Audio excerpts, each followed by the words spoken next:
In the summer of 1996, a book appeared on American shelves that would forever change how people viewed the Catholic Church.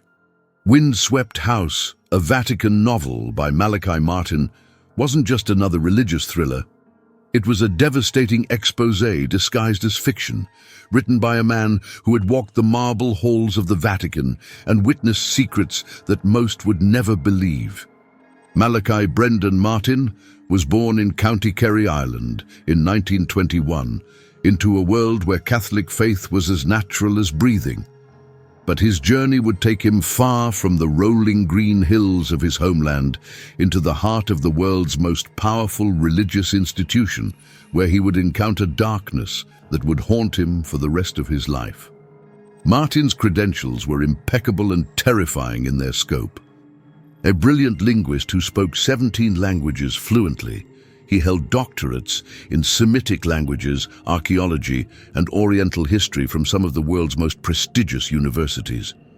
By the 1960s, he had become one of the Catholic Church's most trusted scholars, working directly with 3 consecutive popes and holding security clearances that granted him access to the Vatican's most classified documents. But it was Martin's role as personal secretary to Cardinal Augustin Bey during the Second Vatican Council that would provide him with knowledge that would later emerge in his controversial novels. As Bey's right-hand man, Martin witnessed the behind-the-scenes negotiations, the power struggles, and the secret meetings that shaped the modern Catholic Church. He saw how decisions were made, who really held power, and most disturbing of all, he began to understand that not everyone in positions of church authority was working for the glory of God. When Windswept House hit bookstores, it sent shockwaves through Catholic communities worldwide. The novel opened with a scene so disturbing, so precisely detailed, that readers couldn't dismiss it as mere imagination. A satanic enthronement ceremony taking place simultaneously in Charleston, South Carolina, and within the Vatican itself. Martin wrote it with the clinical precision of someone who had been there, describing architectural details, ceremonial procedures, and participant behaviors with an accuracy that suggested eyewitness testimony rather than creative fiction. June 29, 1963. The Feast of Saints Peter and Paul.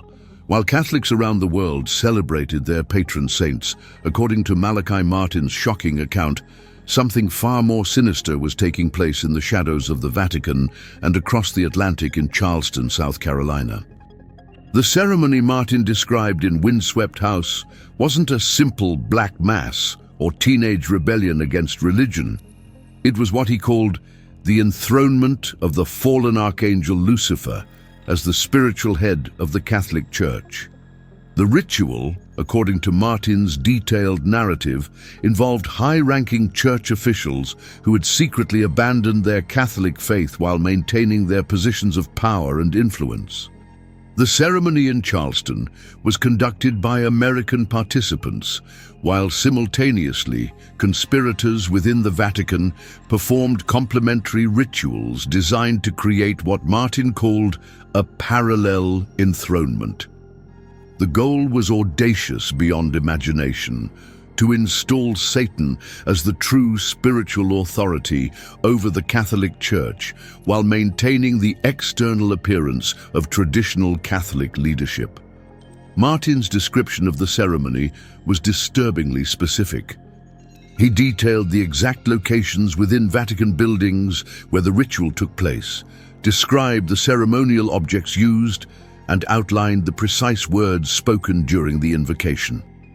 The Charleston ceremony was equally detailed, with Martin providing specific addresses, architectural descriptions, and even weather conditions that readers later verified as accurate for that date and location. What made these descriptions particularly unsettling was their liturgical sophistication.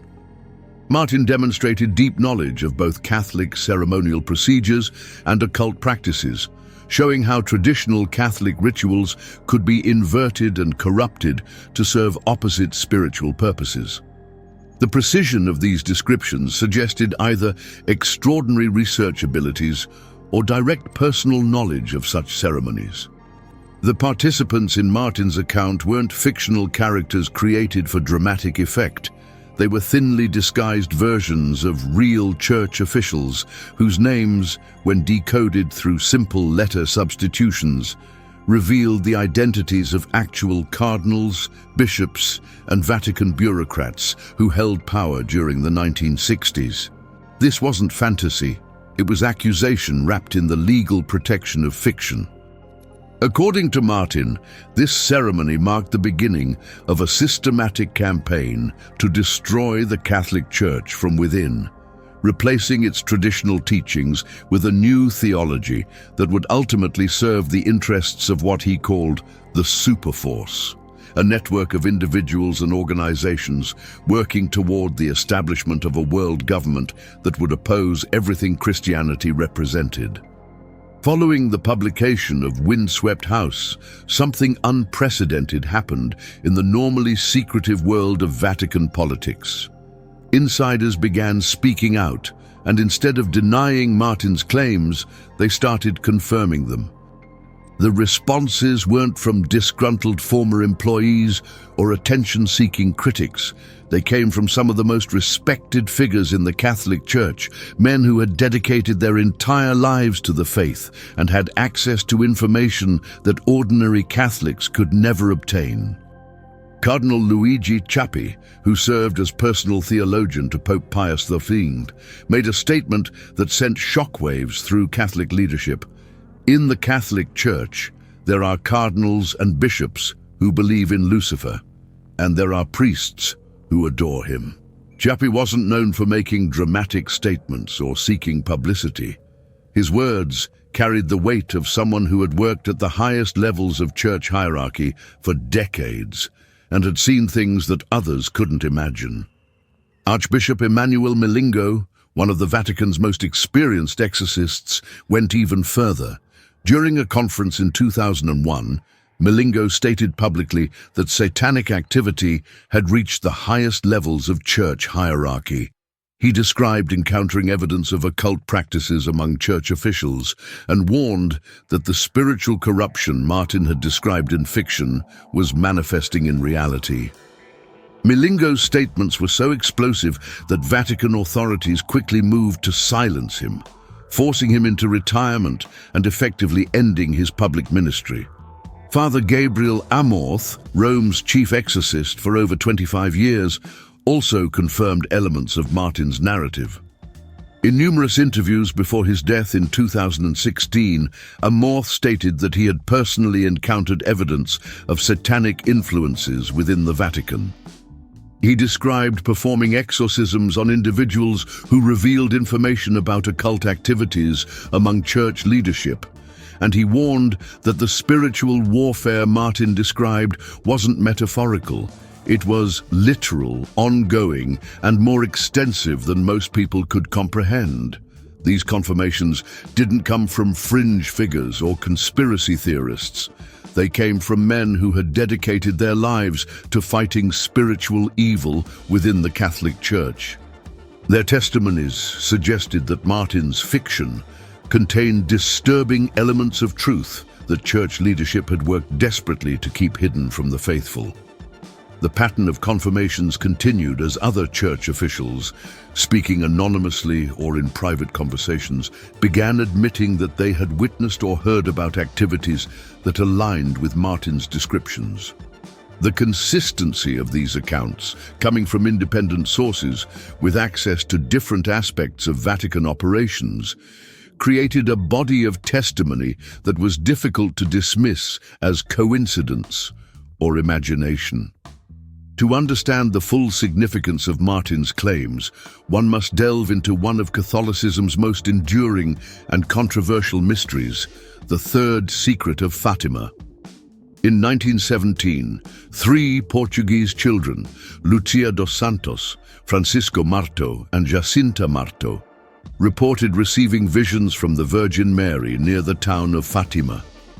The apparitions included 3 prophetic secrets about the future of the Church and the world, 2 of which were eventually revealed to the public. The third secret, however, remained locked in Vatican vaults for decades, becoming the subject of intense speculation and controversy. Malachi Martin claimed to have read the actual third secret of Fatima, and according to his account, it contained explicit warnings about apostasy and satanic infiltration reaching the highest levels of church hierarchy. Martin stated that the secret predicted the very scenario he described in Windswept House, a systematic takeover of the Catholic Church by forces dedicated to its destruction from within.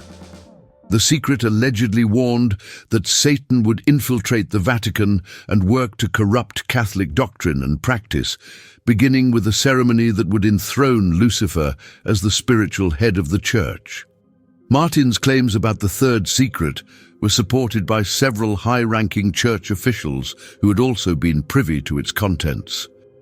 Cardinal Luigi Ciappi, Pope Pius XII's personal theologian, reportedly told colleagues that the third secret specifically warned of apostasy within the church hierarchy.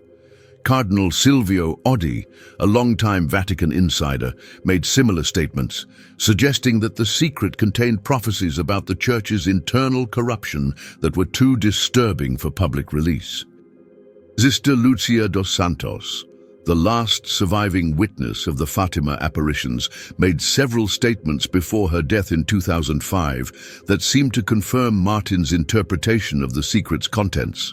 She spoke of apostasy reaching the highest levels of the Church and warned that the Church would face its greatest crisis in history. Her comments about the secret being fulfilled by events within the Church aligned perfectly with the timeline Martin had described in his novels. When the Vatican finally released what it claimed was the third secret in 2000, many observers, including Martin, argued that the disclosed text was incomplete or entirely fabricated. The released version focused on the attempted assassination of Pope John Paul II in 1981, but contained none of the warnings about internal church corruption that various witnesses had described.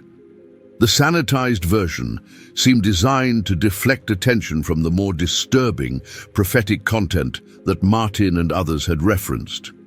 Cardinal Joseph Ratzinger, later Pope Benedict XVI, was responsible for the secret's official release. However, his explanations of the secret's meaning seemed to contradict statements he had made years earlier about its contents being more disturbing than people could imagine. The discrepancies between the released version and previous descriptions of the secret fueled suspicions that the Vatican was continuing to hide the truth about what the children of Fatima had actually been told. Malachi Martin's unique position within the Catholic Church provided him with access to information that few outsiders ever obtained, but it also placed him in extraordinary danger. His role as secretary to Cardinal Augustin B during the Second Vatican Council wasn't just administrative. It involved managing highly classified communications, preparing confidential briefings, and maintaining records of secret meetings that shaped the future of the Catholic Church. This position gave Martin unprecedented insight into how decisions were really made within the Vatican and who wielded actual power behind the scenes. Martin's academic credentials opened additional doors that remained closed to most church officials. His expertise in ancient languages allowed him to work with original documents in the Vatican's secret archives, including texts that had never been translated or made available to ordinary scholars. His archaeological background provided him with knowledge of historical religious practices, both orthodox and heterodox, giving him the ability to recognize and interpret evidence of occult activities that others might overlook or dismiss. But perhaps Martin's most dangerous knowledge came from his psychological evaluation work for the Vatican. The Church had quietly tasked him with assessing the mental states and spiritual conditions of various officials, work that required him to conduct confidential interviews and review personal files that contained information about behaviors, beliefs, and activities that participants had never intended to become public knowledge. This work exposed Martin to confessions, admissions, and evidence of activities that powerful people had every reason to keep secret. Martin's departure from the priesthood in 1964 came under circumstances that have never been fully explained. While officially he left to care for his ailing mother in Ireland, colleagues and friends suggested that his exit was strongly encouraged by Vatican superiors who had grown uncomfortable with his knowledge and his willingness to ask difficult questions about church practices and policies. Some sources suggested that Martin had been given an ultimatum: maintain silence about what he had learned or face consequences that could extend far beyond his ecclesiastical career. The transition from respected Vatican insider to controversial author wasn't smooth or safe. Martin began receiving warnings almost immediately after his first book was published in 1973. Anonymous phone calls threatened him and his family. Mysterious break-ins at his homes in New York and Ireland suggested that someone was searching for documents or materials that Martin might have retained from his Vatican years. Former colleagues advised him to stop writing about church secrets, warning that he was making enemies who had the power and motivation to silence him permanently. Despite these pressures, Martin continued publishing books that revealed increasingly detailed information about Vatican operations, church finances, and the spiritual corruption he claimed to have witnessed firsthand. Each book seemed to contain more explosive revelations, suggesting that Martin was gradually releasing information he had been collecting for decades, perhaps as insurance against retaliation or as a desperate attempt to warn the world about dangers that others refused to acknowledge. The world of Vatican intrigue that Martin described in his novels wasn't just literary imagination. It closely paralleled real events that had shocked the Catholic Church and raised questions that were never satisfactorily answered. The mysterious circumstances surrounding the death of Pope John Paul I in 1978 provided a chilling example of how dangerous Vatican knowledge could become. Albino Luciani had been elected Pope on August 26, 1978, with a mandate to clean up Vatican finances and address corruption within church hierarchy. Just 33 days later, he was found dead in his papal apartments under circumstances that raised immediate suspicions. The official cause of death was listed as myocardial infarction, but the Vatican's handling of the death was highly unusual. No autopsy was performed, despite Italian law requiring one for sudden deaths under suspicious circumstances. The Pope's personal belongings, including documents he had been reviewing the night before his death, disappeared immediately after his body was discovered. Most disturbing was the revelation that John Paul I had prepared a list of Vatican officials he planned to remove from their positions, including several who were later implicated in financial scandals.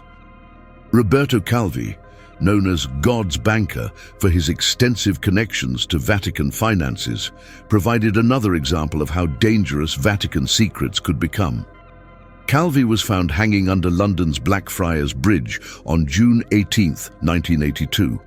Initially ruled a suicide, but later reclassified as murder after evidence emerged of his connections to money laundering operations involving the Vatican Bank. Calvi had been preparing to reveal details about Vatican financial corruption when he died, and his briefcase, containing documents about these activities, was never recovered. Archbishop Paul Marcinkus, an American who headed the Vatican Bank during this period, was implicated in numerous financial scandals but was protected from prosecution by Vatican sovereignty. Marcinkus's story closely resembled characters in Martin's novels, leading many to wonder how much of the author's fiction was actually based on real events and personalities. The Archbishop's influence within the Vatican seemed to extend far beyond his official position, suggesting connections and loyalties that weren't reflected in organizational charts. Martin himself received numerous warnings to stop writing about Vatican secrets. Anonymous phone calls to his New York apartment often came in the middle of the night, with voices warning him to stop digging or face consequences. Threatening letters arrived regularly, some containing details about his daily activities that suggested he was under surveillance. On at least 2 occasions, Martin reported being followed by individuals who seemed to be conducting professional surveillance operations. The most serious incident occurred in 1997, when Martin was physically confronted outside his Manhattan apartment building by 2 men who demanded that he stop writing about church secrets. The confrontation became physical, and Martin suffered injuries that required medical treatment. The incident was reported to police, but no arrests were ever made, and the investigation was closed without explanation. These warnings and incidents weren't random harassment. They followed a pattern that suggested organized effort to silence Martin. The timing of threats often coincided with his book releases or public appearances, where he discussed Vatican secrets. The sophistication of the surveillance and the knowledge of his activities demonstrated by his harassers suggested resources and coordination that extended far beyond individual grievances. Perhaps the most compelling evidence for the accuracy of Martin's claims was the systematic fulfillment of predictions he had made in Windswept House and his subsequent works. The book warned of a coming superforce that would unite world religions under a single authority that would ultimately serve Satan rather than God. The establishment of interfaith dialogue initiatives, the Vatican's increasing cooperation with other world religions, and the formation of organizations promoting religious unity seemed to fulfill these predictions with disturbing precision. Martin's description of doctrinal changes that would empty Catholic churches and seminaries proved remarkably accurate. When Windswept House was published in 1996, the Catholic Church was already experiencing significant declines in religious vocations, but Martin predicted that these declines would accelerate and be accompanied by fundamental changes in Catholic teaching that would drive away faithful Catholics. The statistics bore out his predictions. Between 1996 and 2020, the number of Catholic priests in the United States declined by over 30%, while the number of seminarians preparing for ordination fell by nearly 50%. The liberalization of church teachings on various social issues followed patterns that Martin had outlined in his allegedly fictional works. The Vatican's softening positions on divorce, homosexuality, and environmental activism represented exactly the kind of doctrinal drift that Martin had warned would occur under the influence of infiltrating forces. These changes weren't presented as departures from traditional Catholic teaching, but as developments or clarifications of existing doctrine. Exactly as Martin had predicted, they would be implemented. The sex abuse scandals that rocked the Catholic Church in the early 2000s also aligned with Martin's warnings about corruption and moral compromise within church leadership. His books had predicted that scandals would emerge that would devastate the Church's credibility and drive away faithful Catholics.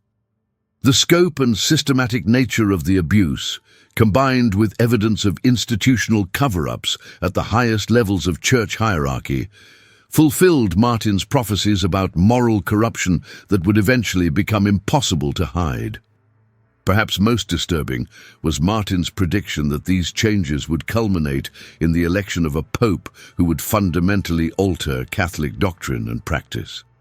Martin had described this future pope as someone who would prioritize social and political issues over traditional Catholic theology, who would seek greater cooperation with secular world organizations, and who would implement changes that would make the Catholic Church virtually indistinguishable from other liberal Protestant denominations. The election of Pope Francis in 2013 struck many Martin followers as the fulfillment of these prophecies. Francis's emphasis on climate change, economic inequality, and social justice over traditional Catholic moral teachings represented exactly the kind of transformation Martin had warned about. The new Pope's statements criticizing capitalism, promoting immigration, and supporting global governance initiatives echoed themes from Martin's warnings about globalist infiltration of the Church.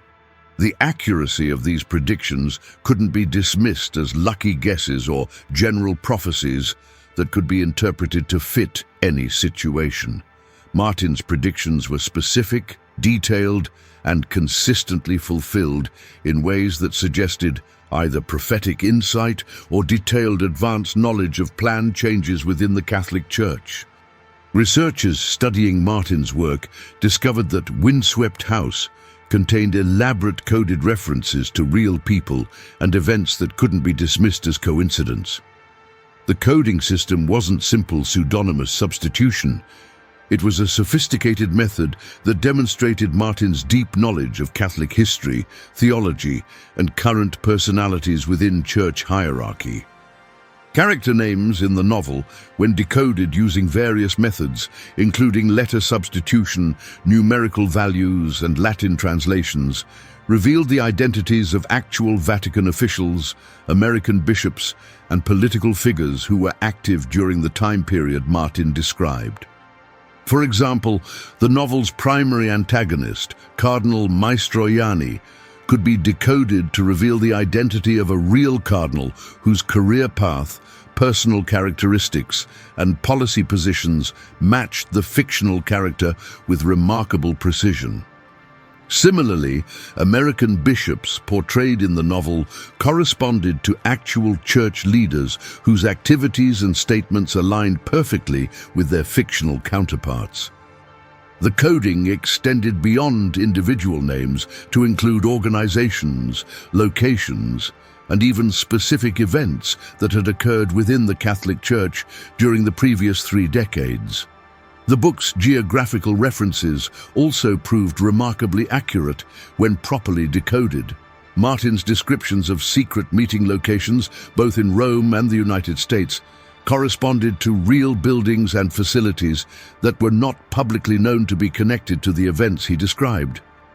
Architectural details, room layouts, and even security procedures mentioned in the novel matched actual locations that Martin shouldn't have had access to unless he possessed insider knowledge of their use for confidential meetings. Most significantly, the timeline presented in Windswept House aligned perfectly with actual church history when the coded references were properly interpreted.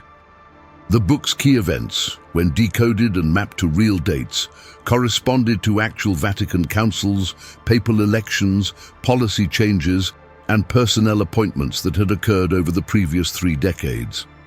The precision of this temporal coding suggested either remarkable research abilities or access to internal church documents that detailed long-term planning and coordination of activities. Independent researchers began compiling databases of these correlations, finding hundreds of points where Martin's fiction intersected with documented reality.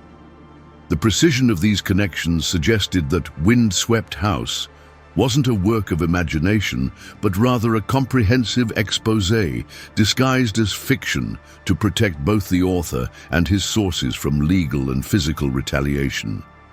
The coding system also extended to theological and philosophical references that demonstrated Martin's deep understanding of both Catholic orthodoxy and heterodox traditions. References to specific theological debates, historical controversies, and doctrinal developments were woven throughout the narrative in ways that provided additional layers of meaning for readers who possessed the knowledge to decode them. This sophisticated coding system suggested that Martin had intended Windswept House to serve multiple purposes, as entertainment for general readers, as warning for those who understood the references, and as historical record for future researchers who might need to understand what had actually occurred within the Catholic Church during this critical period in its history. Windswept House paid particular attention to the Catholic Church's influence in American politics and society, revealing a network of Catholic officials, politicians, and business leaders who were working to implement what Martin called a globalist agenda that would ultimately serve the interests of the forces he claimed had infiltrated the Vatican. The American connection wasn't peripheral to Martin's narrative. It was central to his thesis that the corruption within the Catholic Church was part of a larger international conspiracy to establish a world government that would oppose traditional Christian values and national sovereignty. The book identified specific American cities as centers of this activity, with detailed descriptions of meeting locations, participants, and coordination mechanisms that suggested extensive research or insider knowledge.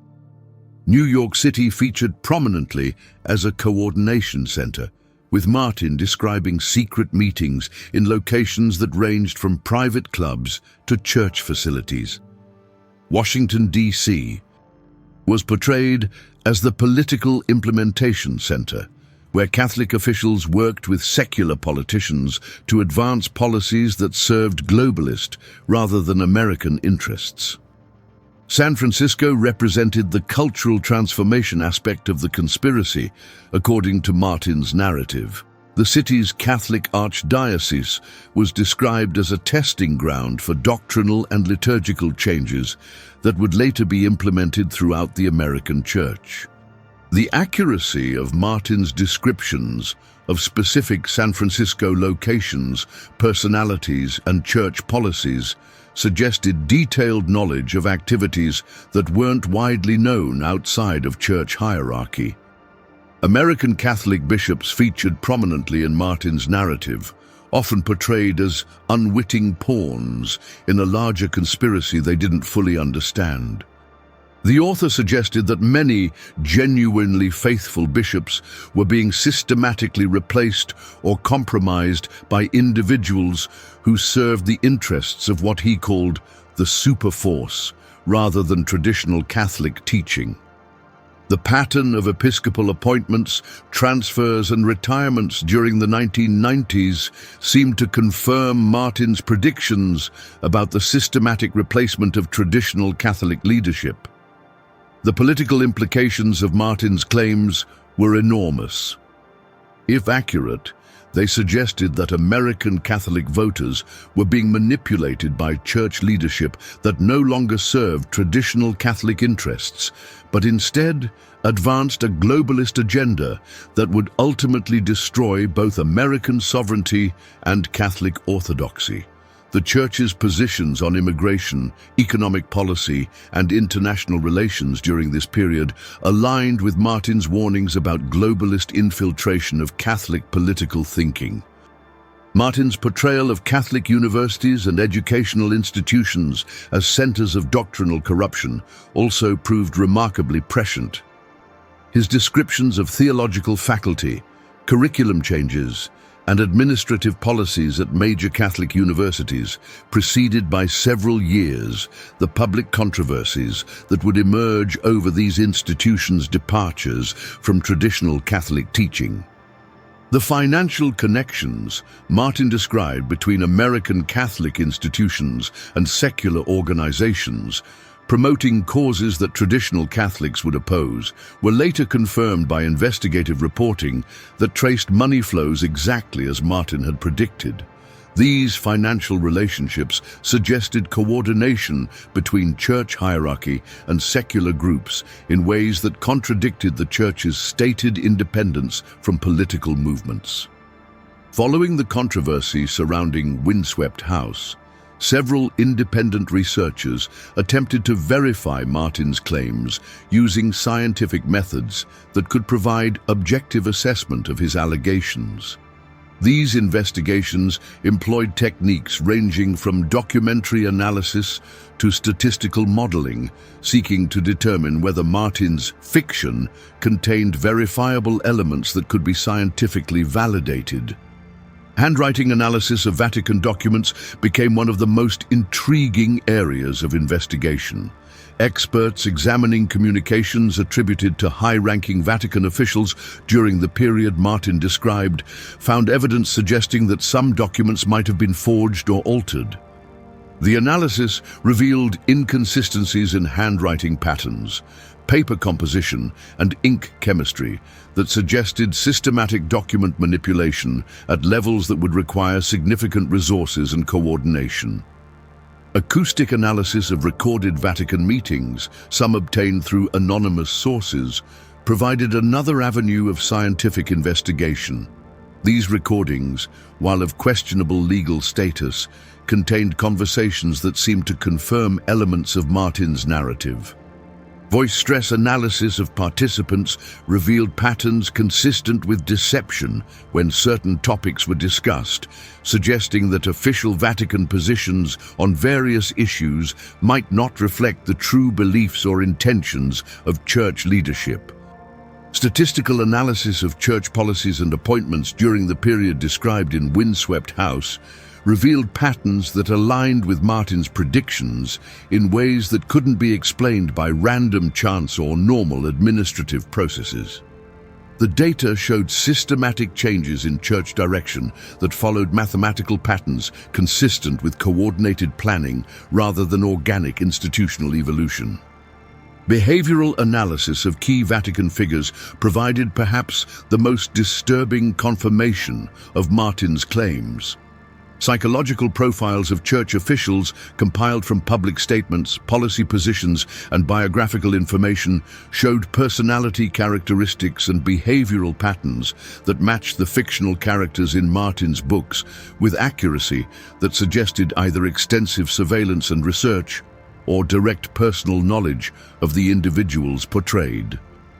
Computer modeling of the financial flows Martin described in his novels revealed networks of money transfers that could be traced through public records and financial disclosures. These analyses showed that funds were moving between Catholic institutions and secular organizations in patterns that confirmed Martin's descriptions of coordination between church hierarchy and external groups promoting globalist agendas. Perhaps most significantly, linguistic analysis of official Vatican documents and statements during the period showed systematic changes in terminology, theological emphasis, and doctrinal presentation that aligned with the transformation Martin had predicted. The analysis revealed that these changes weren't random evolution of church teaching, but followed deliberate patterns that suggested coordinated effort to alter Catholic doctrine while maintaining the appearance of continuity with tradition. These scientific investigations couldn't prove every detail of Martin's claims, but they provided objective evidence that his fiction contained elements of verifiable truth that extended far beyond what could be explained by research or imagination alone. Events in the Catholic Church since Martin's death in 1999 have continued to align with predictions from Windswept House with such precision that even skeptics have begun to take notice. The election of Pope Francis in 2013 brought changes to church doctrine and practice that Martin had specifically warned against, representing what many observers saw as the culmination of the transformation process the author had described in his novels. Pope Francis's papacy has been marked by unprecedented emphasis on secular issues that Martin had predicted would replace traditional Catholic theological concerns. The Vatican's increased focus on climate change, economic inequality, and social justice, while simultaneously downplaying traditional Catholic teachings on marriage, sexuality, and religious authority, followed exactly the pattern Martin had outlined in Windswept House. The Pope's statements on capitalism, immigration, and global governance echoed themes from Martin's warnings about globalist infiltration of church leadership. The transformation wasn't limited to policy positions. It extended to fundamental changes in Catholic liturgy, theology, and practice that Martin had predicted would occur under the influence of infiltrating forces.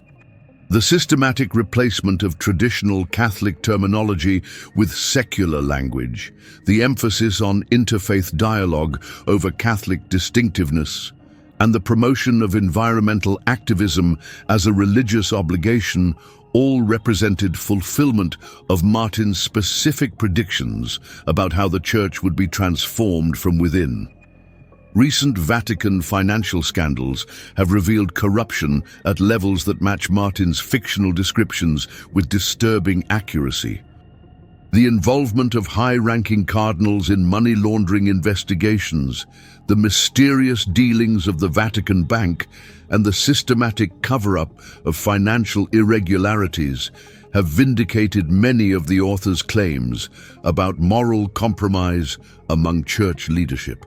The scope of these scandals suggests systematic corruption rather than isolated incidents of misconduct. Perhaps most significantly, the Vatican's response to the COVID-19 pandemic struck many observers as evidence of the Church's submission to secular authorities over spiritual considerations. Exactly what Martin had predicted would occur under the influence of the superforce. Under the closure of churches while secular businesses remained open, the promotion of vaccination mandates over religious freedom concerns, and the Church's cooperation with government health policies that contradicted traditional Catholic teaching about individual conscience and religious liberty all suggested that the Vatican had indeed become subordinate to secular political authority. The acceleration of changes within the Catholic Church since 2013 has been so rapid and systematic that it appears to confirm Martin's warnings about a timeline for transformation that was designed to culminate in specific objectives. The systematic replacement of traditional Catholic leadership, the implementation of doctrinal changes that contradict centuries of Catholic teaching, and the Church's increasing alignment with secular political movements all suggest that the forces Martin described in Windswept House have achieved significant success in their objectives. The resistance to these changes from traditional Catholics has also followed patterns that Martin predicted, with faithful Catholics increasingly viewing current church leadership as fundamentally compromised and looking to alternative sources of spiritual authority. The growth of traditional Catholic movements, the establishment of independent Catholic communities, and the increasing criticism of papal authority from conservative Catholics all represent responses that Martin had specifically predicted would occur as the transformation process reached its culmination. Central to Martin's narrative was his claim that the Vatican had systematically covered up the true contents of the Third Secret of Fatima, substituting a sanitized version that concealed prophecies about apostasy and spiritual corruption within the highest levels of church hierarchy. According to Martin, the actual secret contained explicit warnings about the scenario he described in Windswept House, a systematic infiltration and corruption of the Catholic Church by forces dedicated to its spiritual destruction. The evidence supporting Martin's claims about the Fatima cover-up extended far beyond his personal testimony. Several prominent Catholics who had access to Vatican documents, including Cardinal Mario Luigi Ciappi and Father Nicholas Gruner, supported Martin's assertions about the secret's true contents. Their testimonies suggested that the version released by the Vatican in 2000 was either incomplete or entirely fabricated to conceal prophecies that were too disturbing for public consumption. Cardinal Ciappi, who served as personal theologian to Pope Pius V and had access to the secret's contents, made several statements that aligned with Martin's interpretation. He spoke of apostasy reaching the highest levels of the church hierarchy and warned that the secret contained specific prophecies about the spiritual corruption that would precede the end times. His comments about the secret being more terrible than anything that can be imagined suggested contents far more disturbing than the sanitized version eventually released by the Vatican. Sister Lucia dos Santos, the last surviving witness of the Fatima apparitions, made several statements before her death in 2005 that seemed to confirm Martin's version of events. Her comments about the secret being fulfilled by events within the church, her warnings about apostasy among the clergy, and her expressions of concern about the direction of the Catholic Church all aligned with the narrative Martin had presented in his novels.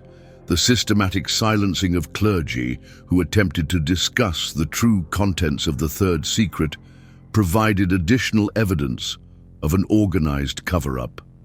Priests and bishops who publicly supported Martin's interpretation of the secret faced disciplinary action from Vatican authorities, including forced retirement, transfer to remote locations, and prohibition from speaking publicly about Fatima-related topics.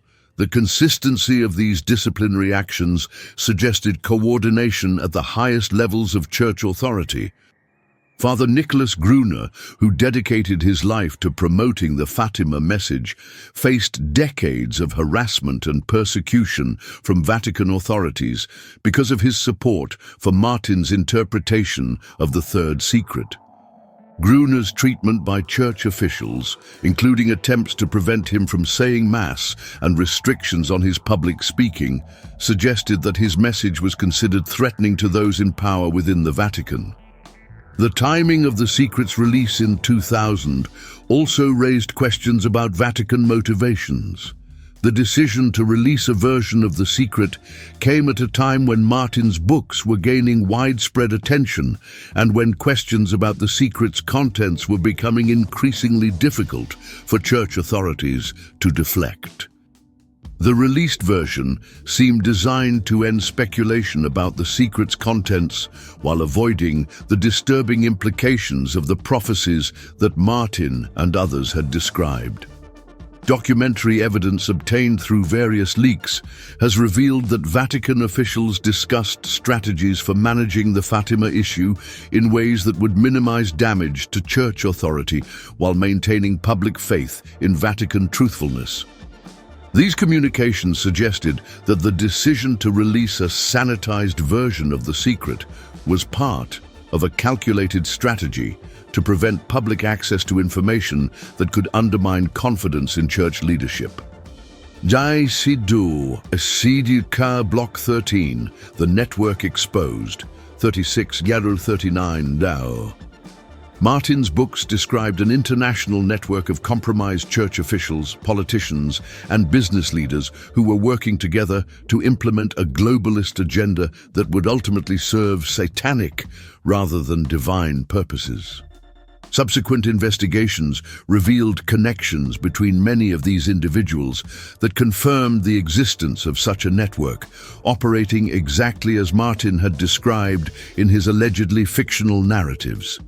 Documents obtained through various leaks, including the Vatican leaks scandal of 2012 and subsequent document releases, showed communications between Vatican officials and secular leaders that discussed topics far beyond normal church business. These conversations revealed planning for political and economic changes that aligned with Martin's descriptions of globalist objectives, including strategies for influencing national elections, promoting specific economic policies, and coordinating with international organizations to advance agendas that traditional Catholics would oppose. Financial records traced through investigative journalism and leaked documents revealed connections between Vatican accounts and organizations promoting causes that contradicted traditional Catholic teaching. The flow of money showed systematic coordination between church hierarchy and secular groups in ways that suggested shared objectives rather than the independence that church officials claimed to maintain. These financial relationships operated through complex networks of foundations, charities, and investment vehicles that obscured the true nature of the connections. Personal relationships between key figures in Martin's narrative proved to be real and ongoing, extending far beyond normal diplomatic or professional contacts. Social connections between certain cardinals, politicians, and business leaders formed networks that operated exactly as Martin had described, with regular meetings, coordinated policy positions, and shared strategic objectives that weren't reflected in public statements or official church positions. The membership of various international organizations revealed overlap between church officials and secular leaders that suggested coordination rather than coincidence. Catholics in positions of church authority were found to be members of organizations that promoted globalist policies, population control, and economic systems that contradicted traditional Catholic social teaching. These memberships weren't disclosed to Catholic faithful and often involved commitments that conflicted with official church positions. Communication patterns revealed through electronic surveillance and document analysis showed that certain church officials maintained regular contact with secular political and business leaders in ways that suggested coordination of activities and shared strategic planning. These communications often preceded public statements or policy positions that aligned with secular political objectives rather than traditional Catholic teaching. The network's influence extended beyond the Catholic Church to include Protestant denominations, Jewish organizations, and secular political movements that seemed to be working toward common objectives that transcended religious boundaries. This interfaith cooperation, while publicly presented as dialogue and mutual understanding, appeared to involve coordination of activities that promoted shared political and economic objectives rather than genuine religious exchange. Datu Zash, this Block 14, Supernatural Manifestations, 39-942 say. Martin's background as an exorcist provided him with unique insights into the supernatural aspects of the conspiracy he described in Windswept House. His accounts of demonic manifestations within Vatican facilities weren't presented as metaphor or symbolic language, but as literal descriptions of spiritual warfare affecting the highest levels of church hierarchy. Martin's experience with exorcism, spanning several decades and involving hundreds of cases, gave him the expertise to recognize and interpret supernatural phenomena that others might dismiss or overlook. The author's descriptions of supernatural occurrences during key Vatican meetings and ceremonies were disturbingly specific and consistent with established patterns of demonic activity that exorcists had documented in other contexts. Martin described temperature fluctuations, electrical disturbances, and atmospheric changes that accompanied certain decisions and appointments within the Vatican. These phenomena weren't random occurrences, but followed patterns that suggested supernatural influence over specific individuals and events. Several Vatican exorcists, including Father Gabriele Amorth and Father Jose Antonio Fortea, confirmed that they had encountered unusual spiritual activity within Vatican buildings that aligned with Martin's descriptions. Father Amorth, who performed over 70,000 exorcisms during his career, stated publicly that he had encountered evidence of satanic influence within the highest levels of church hierarchy. His testimonies described phenomena that closely matched Martin's fictional accounts of supernatural occurrences during key meetings and ceremonies. The timing of various supernatural events seemed to correlate with important church decisions and appointments in ways that suggested spiritual warfare over the direction of Catholic leadership. Exorcists reported increased demonic activity during periods when controversial policies were being implemented or when traditional Catholic leaders were being removed from positions of authority. These correlations weren't coincidental, but followed patterns that suggested supernatural forces were actively involved in shaping church direction. Most disturbing were reports of church officials who exhibited behavioral changes that suggested spiritual influence or possession. These changes often preceded their involvement in activities that contradicted their previous commitments to traditional Catholic teaching and practice. Exorcists described encountering individuals in positions of church authority who showed signs of demonic influence, including sudden personality changes, aversion to traditional Catholic rituals, and promotion of policies that served secular rather than spiritual objectives. The supernatural aspects of Martin's narrative included detailed descriptions of rituals and ceremonies that demonstrated sophisticated knowledge of both Catholic liturgy and occult practices. His accounts of how traditional Catholic rituals could be inverted and corrupted to serve opposite spiritual purposes showed understanding that extended beyond academic research to apparent first-hand knowledge of such practices. Vatican exorcists also reported encountering individuals who revealed information about occult activities among church leadership during exorcism sessions. These revelations, while obtained under unusual circumstances, provided consistent testimony about satanic influence within church hierarchy that aligned with Martin's fictional descriptions. The consistency of these accounts, coming from independent sources across different time periods, suggested systematic spiritual corruption rather than isolated incidents. The resistance to traditional Catholic practices among certain church officials also followed patterns that exorcists associated with demonic influence.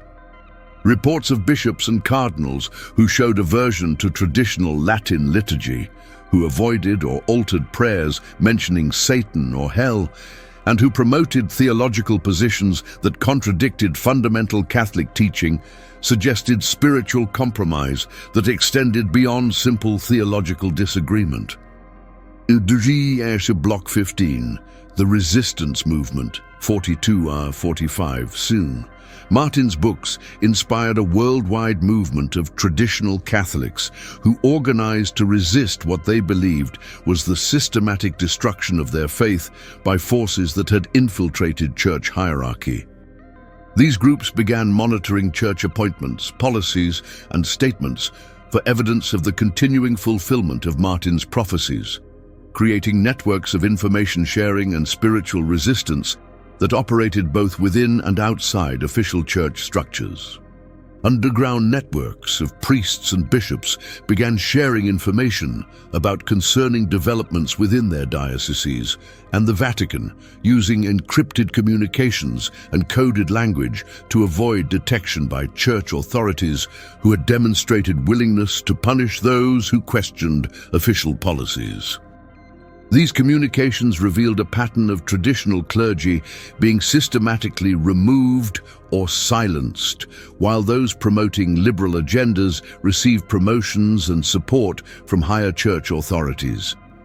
The resistance movement wasn't limited to clergy, but included lay Catholic organizations that formed to preserve traditional teachings and practices that were being abandoned or altered by church hierarchy. These groups established independent schools, chapels, and educational programs designed to maintain authentic Catholic doctrine and liturgy regardless of changes imposed by corrupted church leadership.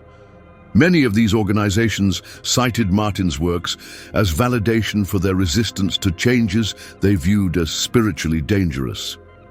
Traditional Catholic websites, publications, and media outlets began documenting the systematic fulfillment of Martin's predictions, creating detailed timelines and databases that tracked correlations between his fictional prophecies and real-world events within the Catholic Church.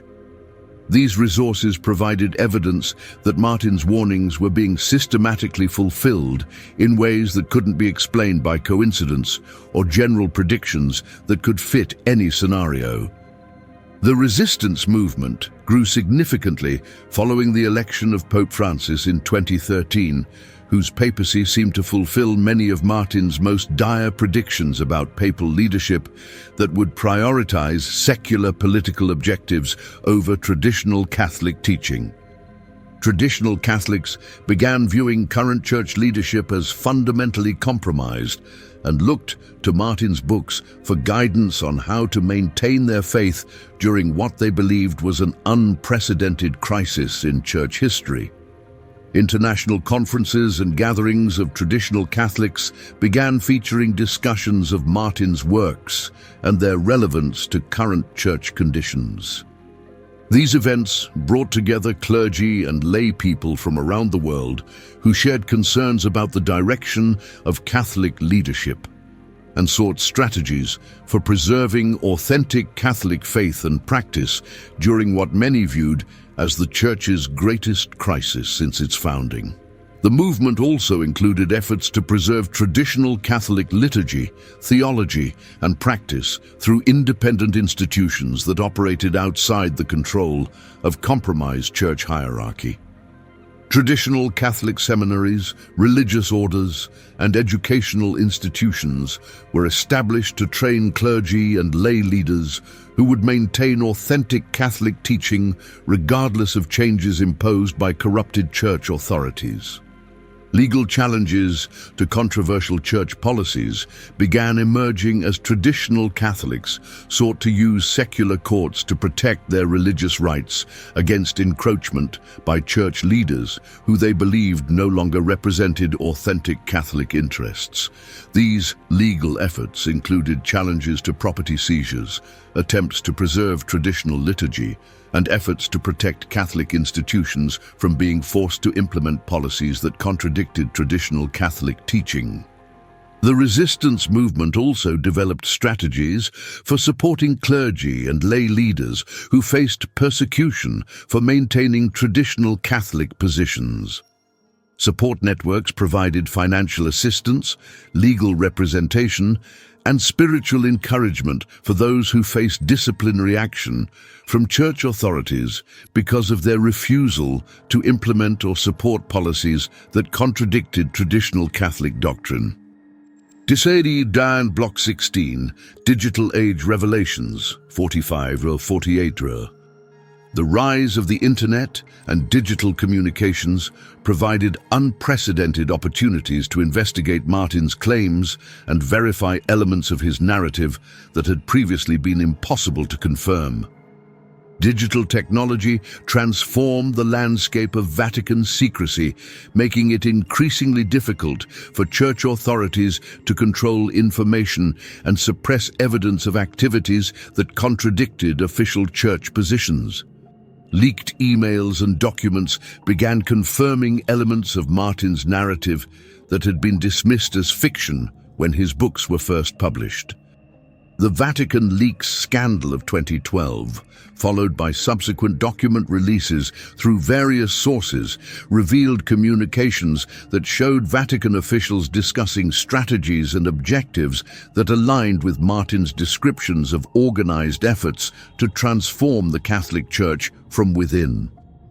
Vatican communications obtained by hackers and leaked by insiders revealed discussions about topics and strategies that contradicted public church positions while confirming private agendas that matched Martin's warnings about infiltration and subversion.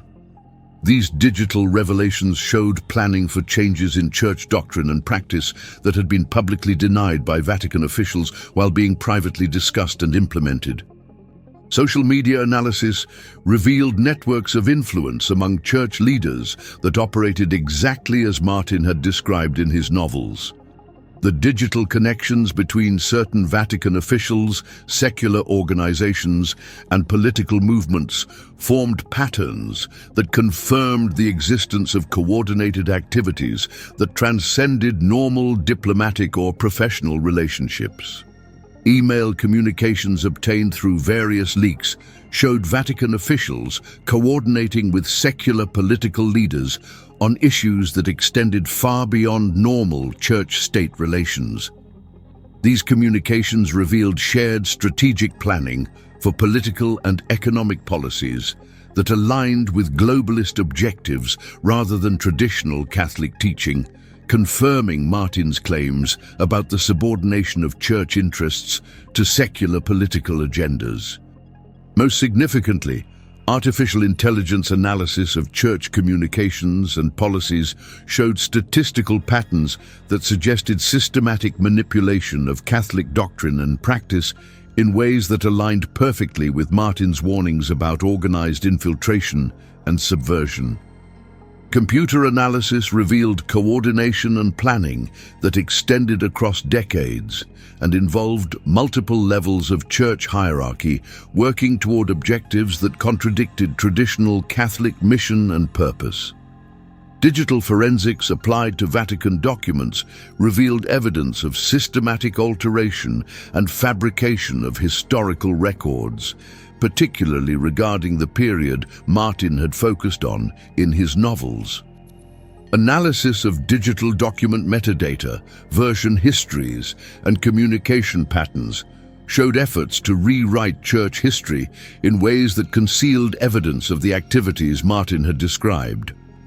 Cryptocurrency analysis revealed financial flows between Vatican accounts and secular organizations that confirmed Martin's descriptions of coordinated funding for activities that promoted globalist rather than Catholic objectives. These digital financial transactions showed systematic transfer of church resources to organizations that promoted causes contradicting traditional Catholic teaching. The digital age also enabled independent researchers to create comprehensive databases correlating Martin's fictional predictions with real-world events, creating searchable archives that demonstrated the systematic fulfillment of his prophecies in ways that couldn't be dismissed as coincidence. These digital resources provided objective evidence that Martin's fiction contained prophetic accuracy that extended far beyond what could be explained by research or intuition. Jesuit Block 17, The Papal Prophecies, 48 Vicard 51 Martin's predictions about future papal leadership proved remarkably accurate, particularly his warnings about papal elections being influenced by forces outside the Catholic Church and the eventual election of a pope who would fundamentally transform Catholic doctrine and practice. His descriptions of how such a pope would be selected, promoted, and ultimately installed in papal authority seemed to be systematically fulfilled in the controversial circumstances surrounding Pope Francis's election in 2013. The prophecies of St. Malachi, which Martin referenced extensively in his works, appeared to align with his own predictions about the final popes who would lead the Catholic Church before its transformation into something fundamentally different from its historical mission. According to these ancient prophecies, which had accurately predicted papal characteristics for over 800 years, Pope Francis could be identified as Peter the Roman, traditionally interpreted as the last legitimate pope before the Church enters a period of unprecedented trial and apostasy. Martin's specific predictions about papal policies and statements proved accurate in ways that suggested either prophetic insight or detailed advanced knowledge of planned changes in church direction. Pope Francis's positions on economic issues, environmental concerns, and social policies matched Martin's warnings about globalist influence on church leadership with precision that extended beyond general predictions to specific policy positions and theological emphases.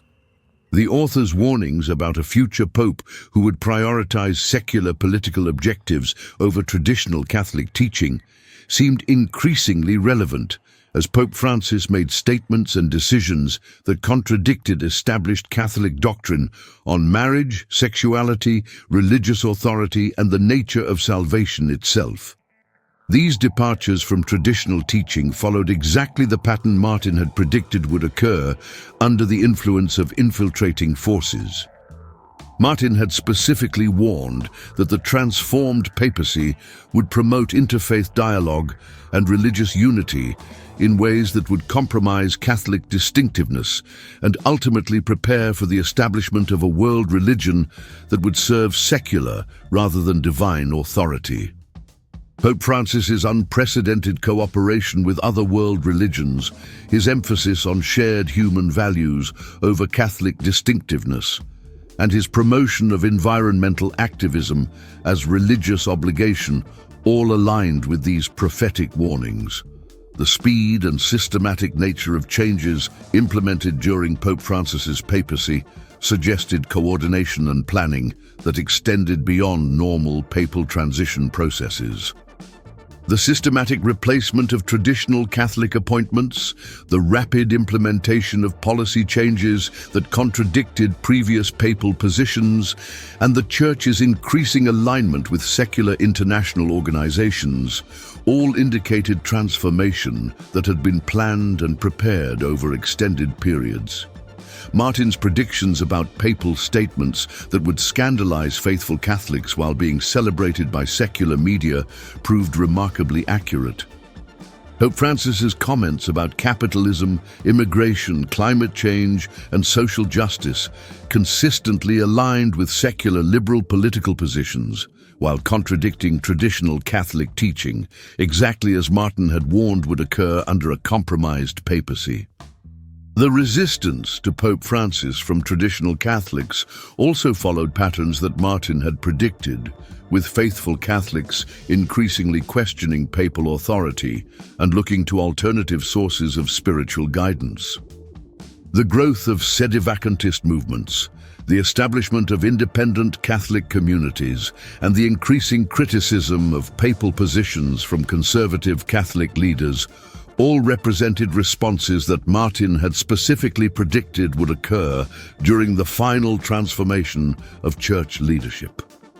Most disturbing was the apparent coordination between papal statements and secular political developments that suggested the Vatican's subordination to external authority rather than independent spiritual leadership. The timing of papal pronouncements on political issues, the alignment of Vatican positions with secular international organizations, and the Church's apparent abandonment of traditional Catholic positions on moral and theological issues all confirmed Martin's warnings about the papacy's capture by forces serving globalist rather than Catholic objectives. Block 18, the countdown begins, 51 to 54 Sachs. According to Martin's carefully researched timeline, the events set in motion by the 1963 enthronement ceremony were designed to culminate in specific dates that held significance in both Catholic and occult traditions.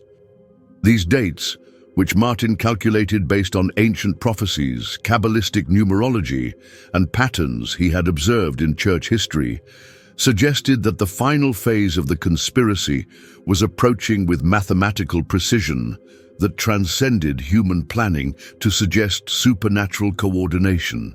Martin's timeline was based on several intersecting prophetic traditions, including the Fatima prophecies, the visions of various Catholic saints, and ancient Jewish prophecies about the end times.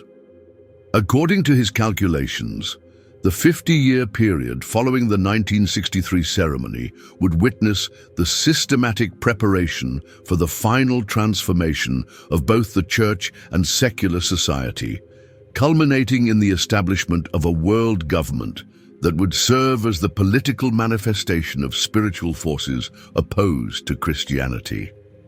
Recent world events, including the COVID-19 pandemic, global economic instability, and widespread social unrest, aligned with Martin's predictions about the conditions that would precede the final transformation of both church and secular society.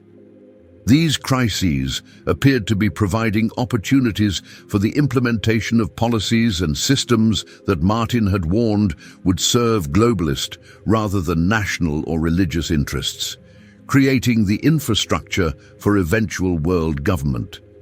The increasing cooperation between the Vatican and secular international organizations seemed to fulfill Martin's prophecies about the Church's eventual submission to a world authority that would ultimately serve satanic rather than divine purposes.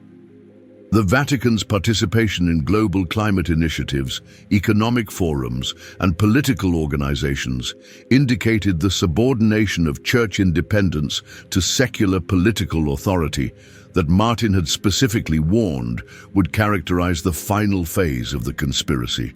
Most concerning was the apparent acceleration of changes within both the church and secular society that suggested the timeline Martin had described might be ahead of schedule. The rapid implementation of policies and practices that contradicted traditional Catholic teaching, combined with unprecedented global coordination of political and economic responses to various crises, indicated that the forces Martin had described were moving toward their ultimate objectives with increasing urgency. The systematic replacement of traditional Catholic leadership with individuals who promoted secular rather than religious objectives appeared to be reaching completion, suggesting that the preparatory phase of the conspiracy Martin had described was nearing its end. The appointment of cardinals and bishops who consistently supported globalist political positions over traditional Catholic teaching indicated that the church hierarchy had been fundamentally transformed in ways that would facilitate its eventual submission to secular world authority. Martin's predictions about specific signs that would indicate the beginning of the final phase included the emergence of global crises that would be used to justify unprecedented coordination of international authority, the systematic suppression of traditional religious practices in favor of secular alternatives, and the promotion of environmental and social justice concerns over traditional spiritual and moral teachings. The numerical significance of dates in Martin's timeline suggested that the conspiracy he described operated according to principles that transcended normal human planning to include supernatural coordination by spiritual forces. The precision with which events had unfolded, according to his predictions, indicated either remarkable prophetic insight or access to information about long-term planning that extended far beyond normal institutional memory.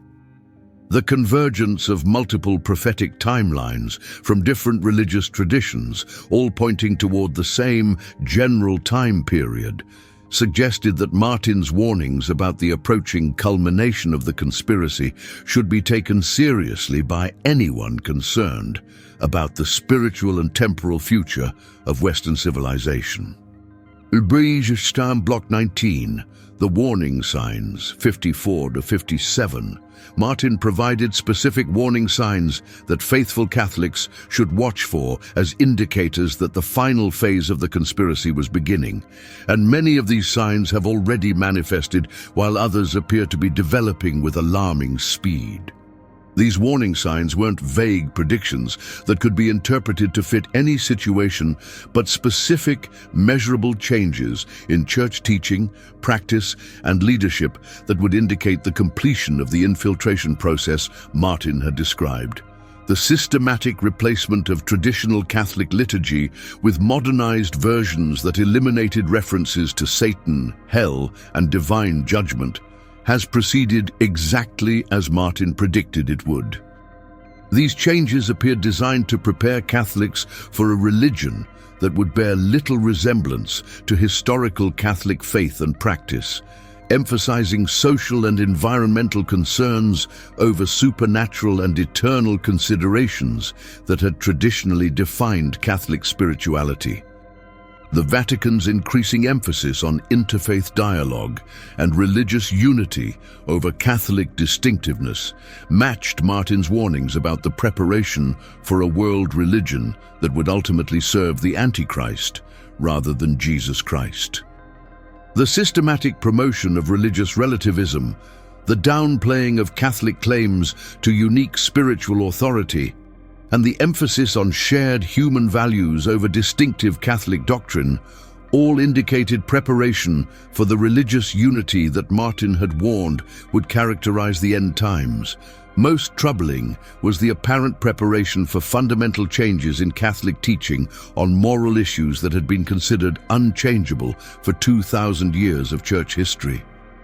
Vatican discussions about potential changes in Catholic doctrine regarding marriage, sexuality, and the nature of sin itself represented a complete abandonment of biblical and traditional Catholic teaching in ways that Martin had specifically warned would mark the final apostasy.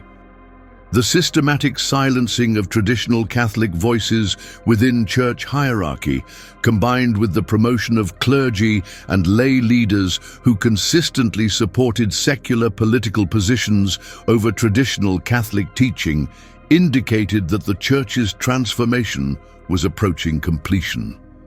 The pattern of appointments, transfers, and disciplinary actions against traditional Catholics suggested coordinated effort to eliminate opposition to the changes Martin had predicted would occur.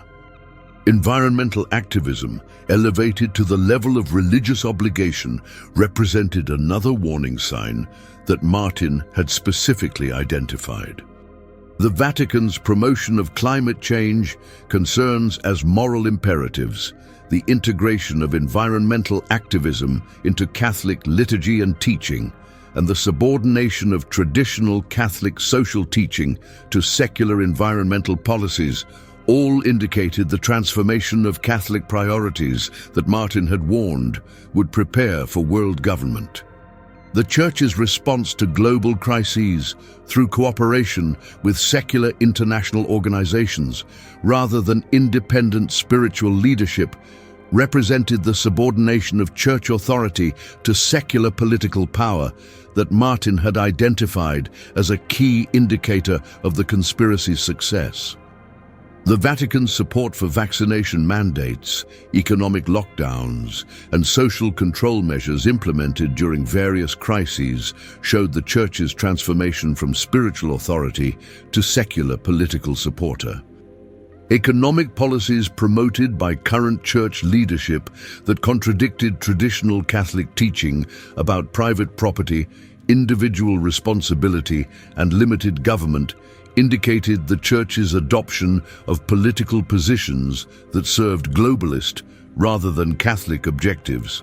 The Vatican's support for wealth redistribution, international taxation, and global economic coordination all aligned with Martin's warnings about the Church's eventual service to world government interests.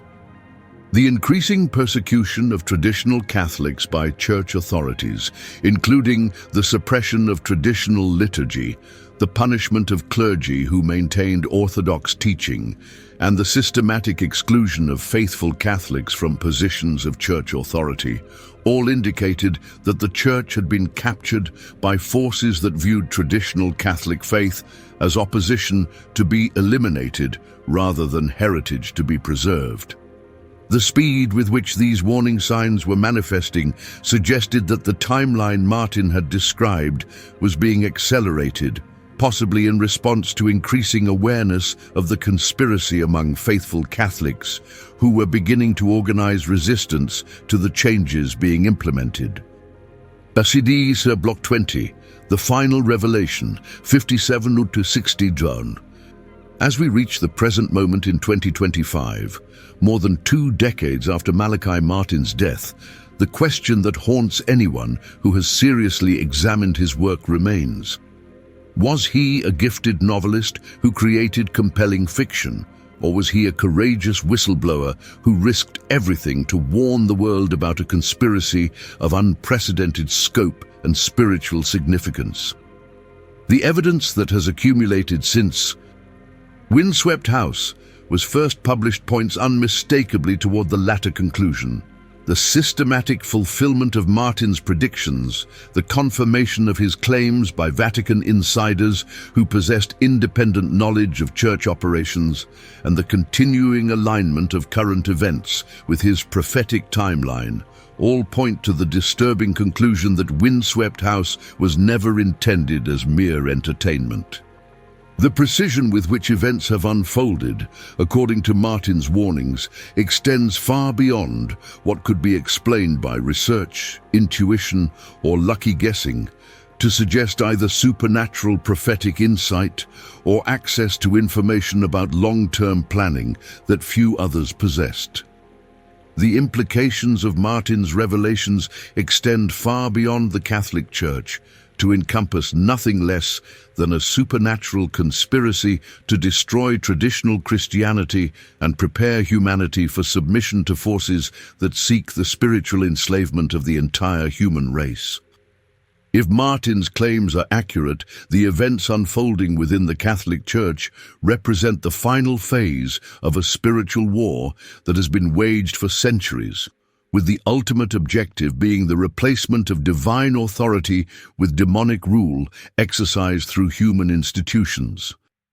The resistance movement that Martin's work inspired has grown into a worldwide network of traditional Catholics and other Christians who recognize the spiritual significance of current events and are working to preserve authentic Christian faith and practice regardless of the corruption that has infected institutional church leadership. These faithful believers represent the remnant that Martin predicted would maintain true Christian witness during the final apostasy. The choice facing readers of Martin's work remains as stark today as it was when Windswept House was first published. Dismiss his warnings as the fantasy of a troubled imagination, or accept the possibility that we are witnessing the fulfillment of prophecies that threaten not just the Catholic Church, but the spiritual welfare of humanity itself. The evidence that has accumulated over the past 3 decades suggests that Martin's warnings deserve serious consideration by anyone concerned about the future of Christian civilization. Whether viewed as prophecy, investigative journalism, or inspired fiction, Windswept House stands as one of the most important and prescient books of the modern era. Its message demands urgent attention from anyone who values truth over comfort, spiritual reality over political correctness, and eternal considerations over temporal convenience. The accuracy of Martin's predictions thus far suggests that his remaining warnings about the future should be taken with the utmost seriousness. The spiritual battle that Martin described is not metaphorical but literal, not historical but contemporary, not distant but immediate. The forces he identified as working to destroy Christian civilization have achieved remarkable success in their objectives, but their ultimate victory is not inevitable. The faithful response to Martin's warnings could still make the difference between the triumph of light over darkness, truth over deception, and divine authority over demonic rule. Time will ultimately reveal whether Malachi Martin was a prophet or merely a novelist, but given the systematic fulfillment of his predictions over the past 3 decades, perhaps we cannot afford to wait for that final confirmation. The evidence suggests that Martin wrote Windswept House not as fiction, but as a desperate warning to a world that may be running out of time to heed his prophetic voice.